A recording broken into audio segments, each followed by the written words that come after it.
Hey, I'm Bro. Welcome to Meet the Crew. Today we're going to talk to Mike at Brodustrial Light Magic.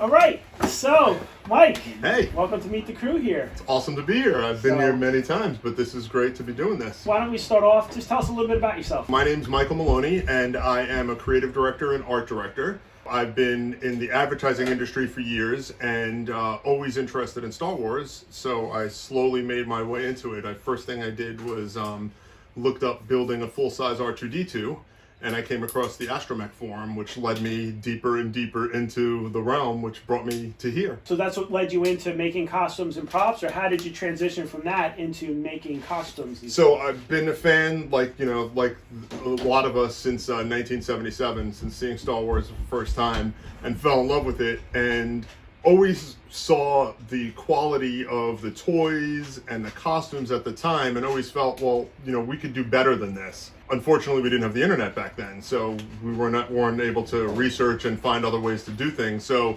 I was making costumes out of plastic bags and doing the best I can, versus the costumes when we were kids, which a lot of times, you wanted to be Cookie Monster for Halloween, and you had a picture of Cookie Monster on your shirt and a plastic mask. And I used to argue with my mom, saying, Cookie Monster wouldn't have a shirt with his face on it. Like, I don't want to be Cookie Monster. Which, then by the time Star Wars came out, I was trying to make myself, full Stormtrooper costumes as a kid. But as an adult, the first thing I came across was the Astromech forum, and signed up there and started working on a full-size R2-D2, which you've seen at events. You've seen me bring around. People have come out and verified my R2 for being screen accurate and being in the Droid Builder Northeast membership, so that I can take them to events and bring them to charities and children's hospitals and etc. From there, I started running into meeting people in the 501st. I had known about it, but I didn't know how to get started. I didn't know what the first step would be. First met a couple of people at an event, and then led me to meeting you in person. I think we were at the Meadowlands Fair a couple of years ago. My first costume was actually an X-Wing pilot. Bought myself a jumpsuit and built my first box, which actually I think Shelley has now. Yeah. And went from there, and that led me to meet more people, find more information, find the forums, become a 501st member on the forums first, and start working on my TK. What's your favorite thing about building costumes and doing all this? I think that, coming from a place as an artist, my favorite thing about, I guess, the process is doing the research and getting that screen accuracy and display and being able to showcase my skills on what it is that I can do in terms of recreating things. My favorite thing about the groups is the camaraderie and the friendship that I've gained over the years, the people that I've met and the experience that I've had. I love the creation process and the building, and I love sharing that information and being able to get as many people involved and let other people be able to appreciate it and experience it through the sharing of information. It really is a community, and part of why you're part of this crew is because you really enjoy making and helping others, which is all of us. Nobody's born with these skills, and everyone wants to join these groups, but they don't know how to do this stuff. So that's why most of us and our fellow builders up north and down south, we kind of band together as a central place where we can help new people come. Absolutely, and it's the sharing of information and the sharing of techniques and things. There are a lot of people out there that develop a certain technique or develop a way of doing something, and they keep it very close to their chest and don't want to share it because they're afraid they're going to either lose credit or not be worthy anymore. Right, we don't, it's not like we get paid for this. It's not like we get any kind of status or accolades. I mean, basically we're just, we just kind of enjoy helping others, and no egos, and it's, if I learn something, I want to help somebody else, and You know, and that's why we rely on all you guys, you know, to be part of this. It's an informal group, but you know, we really are, you know, making a big difference in at least the New Jersey community with making stuff. You know, and we definitely appreciate that. And again, it's like, you know, the more you help people, the more they want to help others, and it becomes almost like a giant family here in New Jersey. Our garrison and community, costume making community is great. You know, how does your real family, you know, feel about it, and how involved do they get? Interesting that you bring that up. So I have a 13-year-old daughter, which, you know, that teenage years are just starting out. Early on, she was into the experience. She has a Sabine Wren costume that, even though it's just the Galactic Academy, we built and tried to get as accurate as possible. She's only 13, but she's already 5'6". She's gonna be a tall girl, so she's wearing a full-size Sabine Wren helmet when she troops. And she's come to children's hospitals with me. She's come to some of the events. But now that she is a little older, she wants to be Princess Leia. So one of our members, Elena, was in the process of making herself a new dress, and I talked to her about it, and I said, hey, can you help me, because I'm learning how to sew, maybe we can make a dress for my daughter Chase. And she says, oh, she could just have my dress. That's great. So she gave her Princess Leia dress, the traditional white gown, the first one.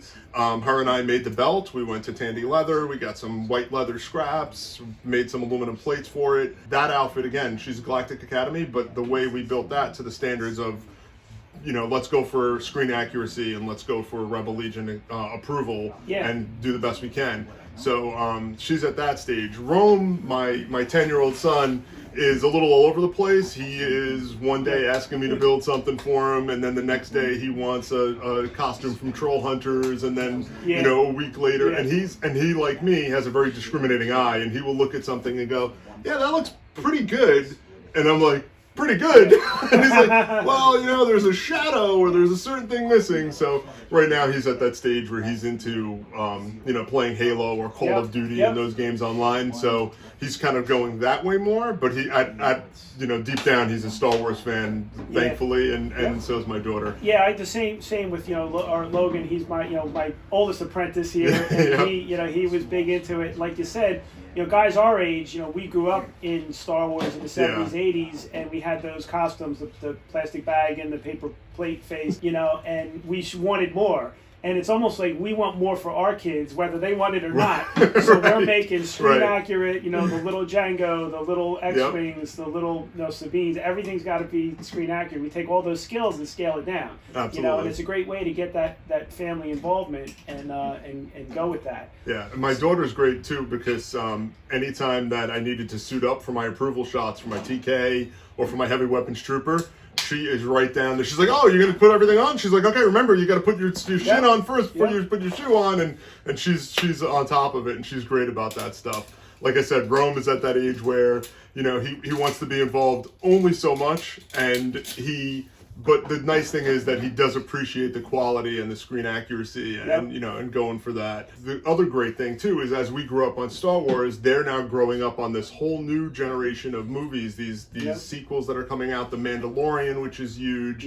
I'm currently working on a heavy infantry Mandalorian. Heavy infantry Mandalorian. So I actually built the first helmet, and he's going to use the first helmet, and we're going to build him kind of a makeshift costume around it, because again, Galactic Academy, the standards are just, you know, let's go out and have fun. And then I'll build a screen accurate version for myself. Yeah, but it's great because we can keep our families can come with us to these troops and get involved. So really, and then, you know, usually our wives get sucked into it too at some point, which, you know, which is awesome. Whether they're helping out or getting a costume at some point. Absolutely. The other nice thing too is we went to one of the troops. I think it was at the RJW Children's Hospital years ago, and my daughter came with me for the day, and I remember her asking me.